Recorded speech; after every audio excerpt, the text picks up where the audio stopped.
Hey, everybody, and welcome in. It's the Poor Man Fantasy Football League podcast. We're the fantasy football show that gives you a peek inside the life and times of our Dynasty League. I'm your host, Mike. With me always is my friend Andrew. And this week, on this Wednesday, April 9th, we're going to be talking about some fantasy football regrets, decisions that were made or not made, and how that impacted us both emotionally and as fantasy football managers going forward.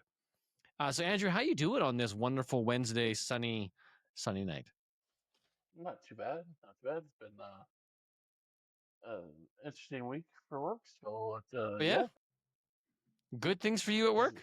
well, I was in the thriving metropolis of Saskatoon for Ooh. a couple of days, but yeah, exactly. Okay. What is there to see and do in Saskatoon that you would write home about? Nothing. Nothing. Okay. No, we were there to see a potential customer. All right. And prospects look good? But yeah, yeah. I didn't necessarily need to be there, but I was there for support. You I'm were not. there. I'm not sales. I'm operations. But Okay. So you were there nonetheless just to help out. yeah, Oh, you were the eye candy to help sweeten the pot? I guess. Yeah. Okay. All right. Well, man, it's been a quiet week in football. Not a lot has really gone on. I think the drought is getting really dry before the rainstorms. But we do have some news. First bit is Arizona Cardinals signed their tight end Trey McBride to a 4-year, $76 million extension, making him the highest paid tight end. Now, for all the Trey McBride owners out there, you got to feel pretty good about that level of investment into the player. Yeah. You know what though? If you had to wait until the week before the draft for your team to reach out and say, "Hey, we're gonna finally give you some money," Mhm. like where the bleep were you back in a month and a half ago when you had the opportunity to give me the money then? Hey, he got the money now. I think that sends a strong message going into the draft that Marvin Harrison Jr. is not the focus point of this offense yet. Trey McBride Yeah. will still be featured, so I think that's pretty exciting. Yeah. For that team, yes, it sends a pretty clear message. It's like Kansas City this next year. Well, Kansas City last year and the year before. The offense is going to run through their tight end, which is, like you said, good for him. Mm-hmm. How well they do, we'll see. Okay. Next bit of news Julio Jones announces his retirement, which I think is funny because he's been irrelevant and removed from the game for several years now. Yeah, that's kind of a pre-op to, Yeah. I see now that you might be talking about him later, but I'm thinking like, wow, like thanks for letting us know that you're retired. You haven't played football in a long time. And then Geno Smith got a decent extension from the Raiders, thus claiming him as their starting quarterback for the next couple of years. So good for him. yeah. I mean, the rumor is still with the Raiders that they may go after a quarterback in the draft, but now it'll be later on in the draft Yeah. rather than in the first round. Still a strong candidate to get Ashton Genty as their starting running back. Yes, the what the rumor was, it or is they trade up to get, I can't remember who they get, so that essentially they end up with a top five pick, and then I think it was pick 27. It was the mock draft I was watching last night. Pick 27, and that's where they go get Genty or Gentry or whatever his name is. Well, I'm surprised that he'd even last that long because I fully expect there's some teams in the middle of the pack that could definitely draft a solid running back like him if Yeah. available. And if he gets that far deep, and the Raiders end up taking him, Mm-hmm. that's a spot to. He could end up being the starter there. Yeah, I don't think there's anybody in on that team right now. Let's go have a look because I don't think Zamir White or anybody else is going to be the starter. This just in, Miami Dolphins wide receiver Tyreek Hill was involved in a domestic dispute with his wife at his high-rise condominium in Sunny Isles Beach on Monday. Wow. Good for him. What, she forgot the name of one of his 45 kids? Or that maybe he tried, getting it on with another woman while he's still married. Yeah. Okay, so where are we? Zamir White. Zamir? Okay, so right now the starting running back is Raheem Mostert Yes. on the depth chart. So, yeah, so they go after a running back, they'll probably supplant. Yeah. They're going to draft a running back because they're right now it's Raheem Mostert, Zamir White, Dylan Lobb, Chris Collier, Isaiah Spiller, and Sincere McCormick. Names that popped up, but not names that mean anything. And their wide receiver room is currently Jacoby Myers, Trey Tucker, and I don't know any of these other guys. Yeah. Ugh. I think they've positioned themselves to be one of the bottom teams in the league this year and build for future. Yeah. All right. Which is too bad for somebody like Max Crosby who just signed a deal. You got to go through another year of garbage. He He could have chose to signed somewhere else. stay. He could have gone somewhere else, but he chose to stay because that money looked real good. Just Yeah, like Myles Garrett stayed in Cleveland because that money looks real good. yeah. Your team doesn't, but your money does. But your money does. The chances of winning a championship, not so great. Yeah, yeah. All right. That's all the football news that I've got. It's not very exciting, but we are inching our way closer day by day to the NFL draft, which I think should be really exciting to see who goes where, what team fumbles the ball, which team finds the diamond in the rough, and it's gonna be a good time. 2 weeks away. So now what we're going to do is we're gonna open up some old wounds, some things that have been slowly gnawing at our souls of the mistakes that we've made in the past. Regrets is what I'm talking about. Now, I want to preface that a little bit. This is going to be we don't have to pigeonhole ourselves. I think we can be really abstract with what we feel is a regret. And I'm going to paint you a picture of what I went through in thinking about my regrets. I have some what I thought were regrets on leagues that I was in and players or managers that I played with. But if I hadn't done those things and had those experiences, I would not have grown as a manager myself and realized what it is that I was in for and what I wanted out of this. I never would have met Donnie and we never would have started Poor Man. Donnie started Yeah. Poor Man and I was, I think, recruit number one because we both joined a Reddit league. Guy was trying to fill some spots first time. We were both trying to find a dynasty, get into it. And the warning signs were all there once you joined it. Looking back and reflecting upon it, it's like that was a bad space. I'm glad I bailed. I got out of that. But had I not done that, I wouldn't have ended up here meeting all of these wonderful individuals that we play football with, fantasy football with. So a regret, yes, but not necessarily because I think it grew into something.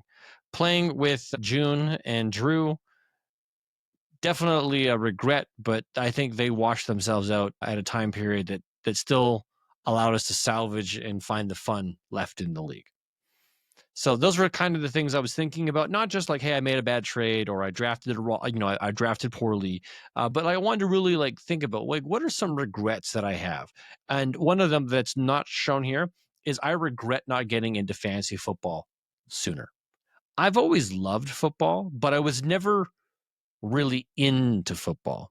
I wouldn't sit down on a Sunday and watch a full game. I had a team, but I wasn't really connected to my team. And it wasn't until that work league that I was invited into and wanted to play and learned and lost and really came back for that second year that I found a love for fantasy football and then the game of football, where now I'll actually go out of my way to make time to watch a football game, to attend a football game, to make football more into my life. So that is one regret that's not really like a draft pick or a trade or a waiver claim or drop, because those can be some really good ones that we'll get to in a second. But I was like, yeah, I regret not getting into fantasy football sooner. That's a fair statement. My path has been a little bit different because I've been a football guy since I was like 5 years old.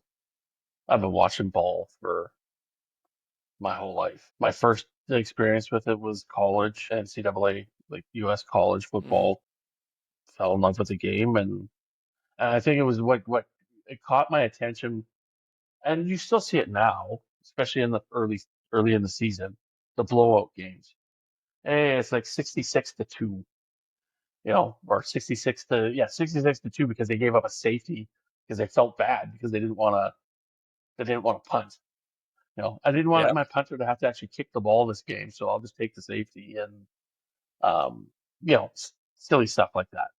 But that's what caught me into football and college and NFL. I did Yahoo Fantasy for many years for football. Went out of it and then came back in when When you I dragged me found back Yeah, when when I you dragged found me the back love. into it. Yeah, yeah, exactly. So like from that perspective, I don't have that regret of hey, should have got into it earlier, but yeah. And like I can speak into the same things as you about like some of the other managers were just, for lack of a better term, not nice people. I could use some explicitives, but then we'd have to put a disclaimer on the show. They are now probably where they deserve to be in very few leagues because no one wants to join with them. Yeah. Yeah. I again, my mine went to all of my stuff was poor man.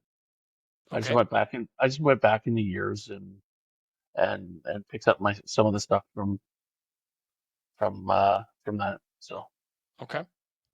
I'm going to kick things off then. I found three things that I wanted to highlight that to this day still that live rent free in my mind. And the first one, the one and two are essentially related because it was my 2021 draft year.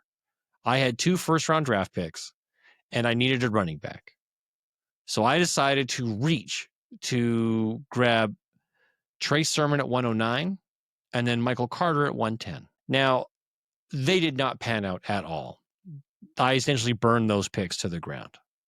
However, I want to give you a little history of what happened to those players.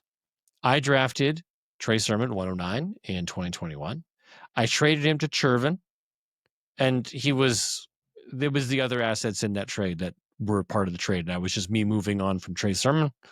Chervin, who just recently he has hung on to Trey Sermon until last week or week before, where he finally dropped Trey Sermon to waivers. Regret number 2 was running back Michael Carter, drafted to the New York Jets. He was a late round draft pick, shouldn't have made the move, but I did. However, I did trade him to Donnie, who waived him in August of 2024.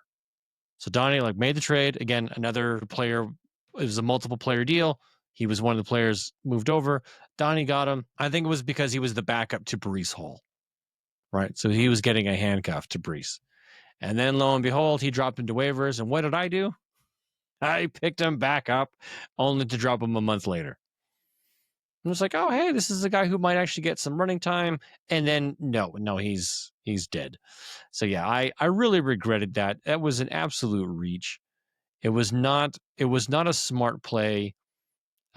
Looking at how some other managers over the years have drafted and how they've drafted well, is because they looked at players based upon best player available, not exactly reaching for needs for the team. Like you're not drafting a tight end because you need one. You're not drafting a running back because you need one. You're drafting whatever best player is available at the time that you think could really do something, whether it truly helped your team.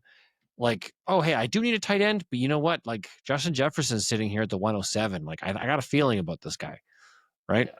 So those decisions I think really helped shape and mold me, but I really regret how I facilitated that. Yeah, interesting. Like the kind of back to back guys didn't work out.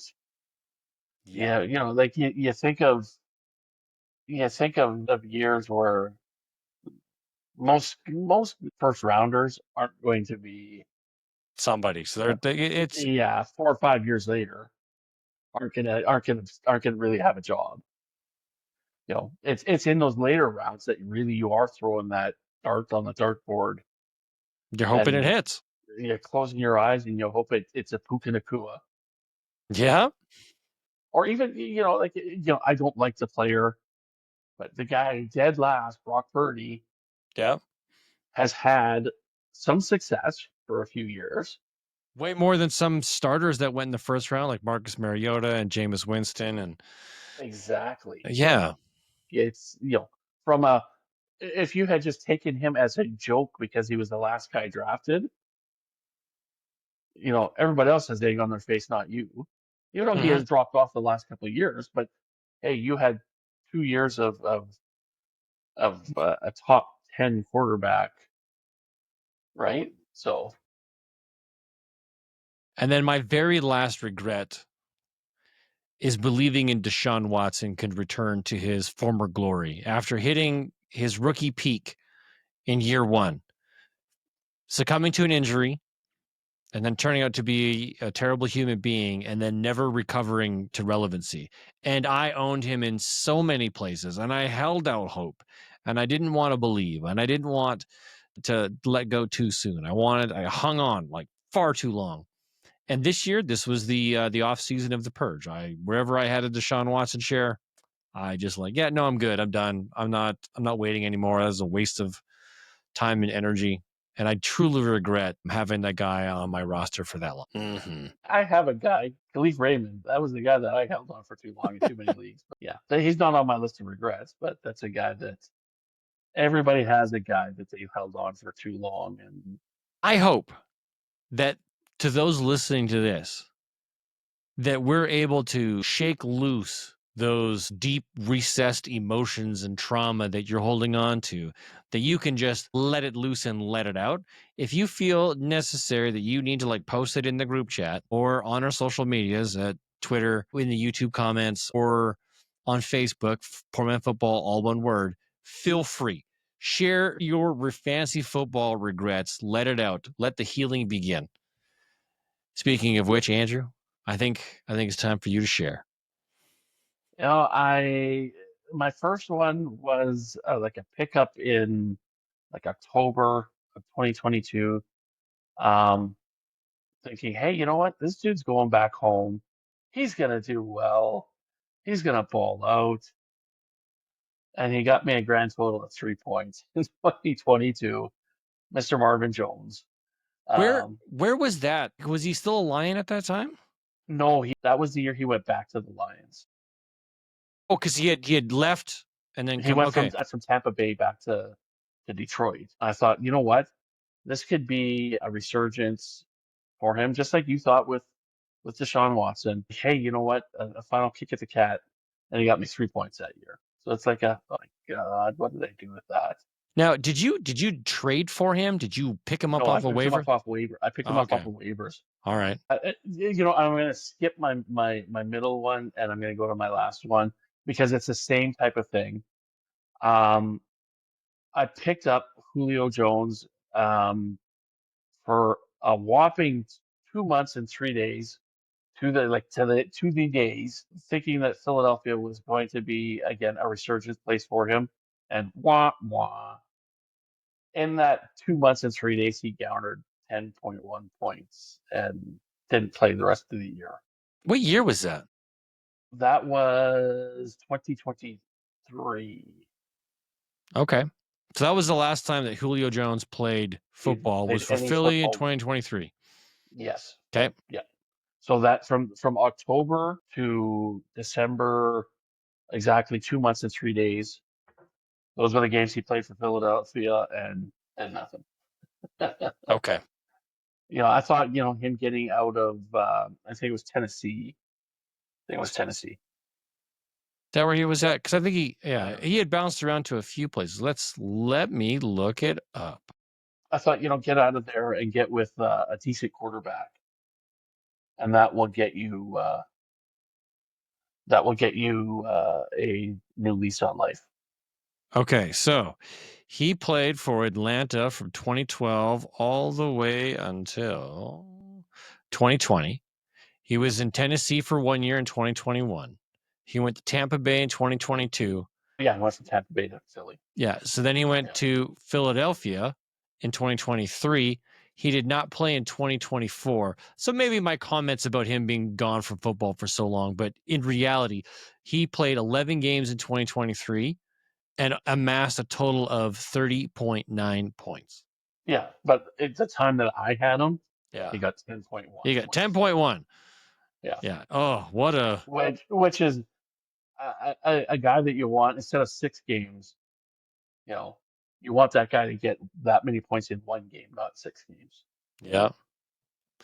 Actually, no, that would have been more than that because 2 months, like 8, 4, 8, 10 games, really. My goodness. So my next one, actually, before I get to my next one, I might end up regretting what I just did 2 days ago or yesterday. Yeah, you might. Depend, but the video I sent you Yeah. might contradict that. I made a trade in No Fun League hmm where I gave up Jamari Gibbs What did you and get for Jameer Gibbs? Bucky Irving and a first round pick. 109. Yeah, it's a 109. And kind of what intrigued me about it was, and I hadn't seen that video when I made that trade. I hadn't seen the video I sent you, but Bucky Irving isn't that bad. Like he's a pretty decent running back. Mm-hmm. And then I I thought, think with a I think he'll be 109 pick, really good. I think he's going to be really good yes, next year. will he be a Gibbs good? No. No. I think he'll still be I think he could be top 10 though. Yes, he'll be relevant. He'll be relevant. 'Cause I think last year he was 17 or 18. Let me just double check here. I could pick on him. He was 14 last year, so not that far off. But it was like the first round. It was the first round pick that enticed me because now in that league I have the come on, where is this here? I've got the 102, the 107, and the 109, the 202, the 205, and the 206. I gotta get something out of all. Oh, I hope Yeah. I You get should something out have of that. with the depth at running back in this draft, you could take all of those shots on running backs and one of them is going to hit. Right here. Or I end up getting a running back that hits and a wide receiver that hits. Yeah. You so that's the way I kind of viewed that one. But then like 20 minutes later, I get a video of David Montgomery working out, Yeah. and the guy looks like a freak. It was He looks like he probably put on 25, 30 pounds of muscle, and he's ready to run over people. those one-legged stack squats. So normally you're watching Yes. guys do the bar with like 500 pounds doing those stack squats, and he's doing them one-legged. It's like, are you freaking kidding me? Yeah. Yeah. Mon- Monty is going to feast. He just wants to come back from that knee injury and show everybody he's still got some juice left in the tank, and he is going to power through. It's going to be My fantastic. hope, my hope is that takes away from Gibbs in fantasy point value, where Montgomery's going to get all of the touchdowns. Just like How are you going to before. stop him on the goal line? How are you going to get him to stop him on the goal line? Okay, look, I love Jameer Gibbs. Jameer Gibbs all by himself is fantastic. However, David Montgomery and Jameer Gibbs both feasted Yes, when they they were did. both healthy. They both found ways to make it work. I'm happy as the Monty owner and the Jameer Gibbs owner in Poor Men. This is I'm ecstatic. I will show up with Jameer Gibbs and David Montgomery as my 1-2 starting running backs. Good to go with confidence. That's fantastic. As a Lions fan, it's even better. This is awesome. So, but I was shocked that you traded Jameer Gibbs. Looking at the trade, I do like Bucky Irving. I think he's still a top 10 running asset. So you're not top 3, but you're still top 10, and maybe that 109 helps you out. So, Yeah, like if I can get a top 15 wide receiver or even a top 10 wide receiver as well, mhm. helps my team. Helps my team. So All right. I think it'll line myself pretty good. My last one was a trade that I made way, way, way back in 2001. Wait, 2001? Oh no, 2021. Sorry, not Holy crap. 2001. These guys haven't even, I don't even think some of these players were even born yet. Yeah, no, no. It was a trade with you yourself where I received Tyler Lockett, Chase Edmonds, and T. Higgins. And I gave up Brandon Cooks. Help me get my stuff all over the place here. Sorry, yeah. Brandon I'm Cooks, trying to see. Kareem Hunt, Jalen Waddle. So Here's what the guys did the very next year. it was a 3-for-3 trade. Was there anything else in Yep. that trade? Nope. Nope. It was just straight up those players. And I think what it was I really thought Chase Edmonds was a better wide receiver than this. Um, so Running the back. very You next thought year, Chase Edmonds was or going to be yes, the sorry, running back. Yeah. yeah. So this is what the guys did the next year. Lockett, 162.9 points. T. Higgins, 116.6. Chase Edmonds only did 66. So you got 117 points out of Cook, Which is like a 108 T, which kind of wipes out the T. Higgins T. Higgins. performance. Yeah. Yeah. You got 108 out of Hunt and 220 points out of Waddle. Waddle. Yeah. So you really won that one. Um, the reason this one really hits, it's not that I regret, but I regret having too much faith in Edmonds in that one, because that was kind of my thing was, oh, Kareem Hunt is on the way down. He's or on the way Was out. he? Was he He's with still? Cleveland. He was Cleveland. Okay. He was Cleveland. He's kind of the backup guy. Everybody was putting everything on what's his face there, the starter guy there. James Conner or Nick No, Chubb?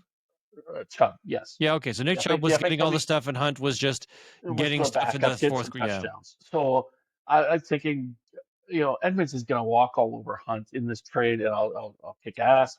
And yeah, no. And then Waddle destroying T. Higgins and Lockett. Was that the first year T. Higgins had a bunch of injuries? Because that seems like a really low season for Higgins. Yeah, it was. And then Waddle was the year before Tyreek Hill got there. So Okay. that was, everybody's thinking, Miami next year is going to be the greatest thing in the world because now they got Waddle and Tyreek Hill, Yeah. and we've seen what's happened since then. Everybody's just Yeah. gotten hurt and done nothing. So it wasn't the worst trade I've ever made. Like if I kept going back and going back and going back and looking through all the other leagues, but it was one that, if I had kept those guys, You might have been better off. yeah, yeah, I could have used them for, if I could have traded off like Cooks on his own or Waddle on his own, broken it up into other trades, maybe it would have worked out better for me, I think. Okay. All right. But it's always, it's again one of those things where every one of these regrets that we've had is now 2020 vision. Yeah, it's easy to look back. It's easy to look back and say, you know what, Jesus Christ, what was I thinking picking up a 45-year-old Julio Jones, who just to think that, hey, you know what, the rest of the season he's gonna go nuts, even if I only get him for the rest of the season, and it pushes me up from, because this was again, I was in second and first in these years, because this is back in 2022 when I was battling Donnie and everybody and Marvin for the top First place. spots Yeah. in Poor Man. I was as I was grabbing some of this stuff, I was thinking, hey, what do I need to push me over the top? Maybe if I had stayed with Cooks, Hunt, and Waddle that year, maybe that would have maybe that would have pushed me above Donnie or Marvin, whoever won it that year, I think, right? It's probably Marvin. Yeah, probably. Seems how he's like he's the Chicago Blackhawks. Hey, I'm gonna win 2 or 3 in a row, and then take 1 year off, and then come back and win 2 or 3 more in a row. And Wait, wasn't that Detroit? Did the Red Wings do that too? yeah, They had a bit of that little dynasty stretch. Pittsburgh did the same thing. Yeah, okay. You win you have a good stretch because you have a good solid team. Yeah. All right. Yeah, I didn't want to say the Kansas City Chiefs because that would have just upset everybody. Hey, they've had lots of appearances. Yes. All right. Well, that brings us to the end of this week's episode. Guys, if you do have some fantasy football regrets you want to share, by all means, remember, it's just for the its and the giggles of it all. As therapeutic as this is, it's really just about the its and giggles. And next week, I don't have anything planned, so I'm going to throw this out there. Angie, this might be a bit of a surprise. I'm going to call out any one of you guys that want to randomly join the show to shoot the shit. You have access to a previous document. The guest login hasn't changed. It remains the same. I'm not going to post it. I'm not going to make it like readily accessible. If you guys want to jump onto the show. We will be on the show roughly about 7:30 Mountain Standard Time, somewhere between 7:30 and 8 o'clock Mountain Standard Time. If you want to jump on the show, shoot the shit, talk about whatever, fill in the void, because we're 2 weeks away until the NFL draft. We're going to come up with some things to chat about. If you guys have any ideas or suggestions, something you want to do, by all means, let us know. Otherwise, Andrew and I will be coming off the top of our bald domes with some crazy ideas to fill this space. Because the week after that is the draft. Is it the week after? I thought it was 2 weeks. Well, next week would be the 16th. Yeah. And then the week after that will be the draft. So it'll be the night before. It'll be the night before the draft. So I mean, we'll have a little bit of stuff to talk about before that. Yeah. That week, I suggest we talk about the final mock drafts. Yeah, the final mock drafts. I think. Yeah. That like Bucky, but not Bucky Irving. Yeah, Bucky Irving does one. Yeah, Bucky Irving does one. The dude from CBS does one. Who's that other guy? Well, there's quite a few that wait until closer to. Oh, Michael Florio. Yeah. Who else is Lance Zierlein? It's got some other ones coming out there. Oh, there's one big one that I think that we're all waiting for. Not Rick Eisen. Who's the? Oh, Mel Kiper. Yeah. Mel Kiper's big one. So we'll talk about some of the mock draft stuff and if there's stuff in there that surprised anybody. Yeah. So 2 weeks from today, folks, we're going to be doing some mock draft reviews from actual NFL analysts to kind of see what they're predicting, see what actually, what's spicy. To me, it's the spicy ones I enjoy seeing the most, not the it's predictable. They're taking Cam Ward with the first overall pick, but someone is thinking about some crappy team spending the farm, their future, to take the first overall pick to go get Cam Ward, right? That would be fun to see. One of the things that I think I'll try to look at, because being without any family this week, give me an opportunity to just jump on the computer. What I want to look at is look at their last mock draft, because all these guys do 4 or 5 versions. Sure, I want to see mock draft 1 and mock draft 5, and see what they've changed. Yeah, like a Travis Hunter, has he always been 102, or did he go in mock draft 1? Was he like 107 and now he's moved up to 102? Okay. Or Shadur Sanders, did somebody on their first thing have him as the 101, and now they have him down as the 207 type thing, right? Like to see how guys have moved around since the first mock draft, going through their combine, pro day workouts, those types of things, to the projections right before the actual draft itself. Yeah. Because there are still moving pieces that will help teams determine how they're going to spend their draft. And right up until that draft day, you will be able to help narrow in where their focus might be. Awesome. Yeah, like if you can get that trade from a higher up team, your pick is going to change, and that might launch somebody way up as opposed to where they might have gone before, just because of your need and you're desperate that you wanted that guy, and that's why you moved up, because you wanted to make sure you could get him. Like the Raiders potentially going after that running back. Get a good defenseman and then get your running back, with a second first round pick that you stole in your trade type thing. Yeah. All right. You know what? We might need to start a little bit of that next week. Review some mock drafts and then build up to it the following week. Oh, that'll be fun.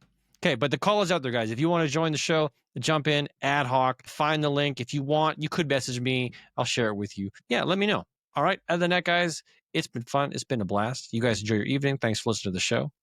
And from one poor man to another, remember, if it's not fun, it's not worth doing. Good night, everybody. Have a great week, everybody.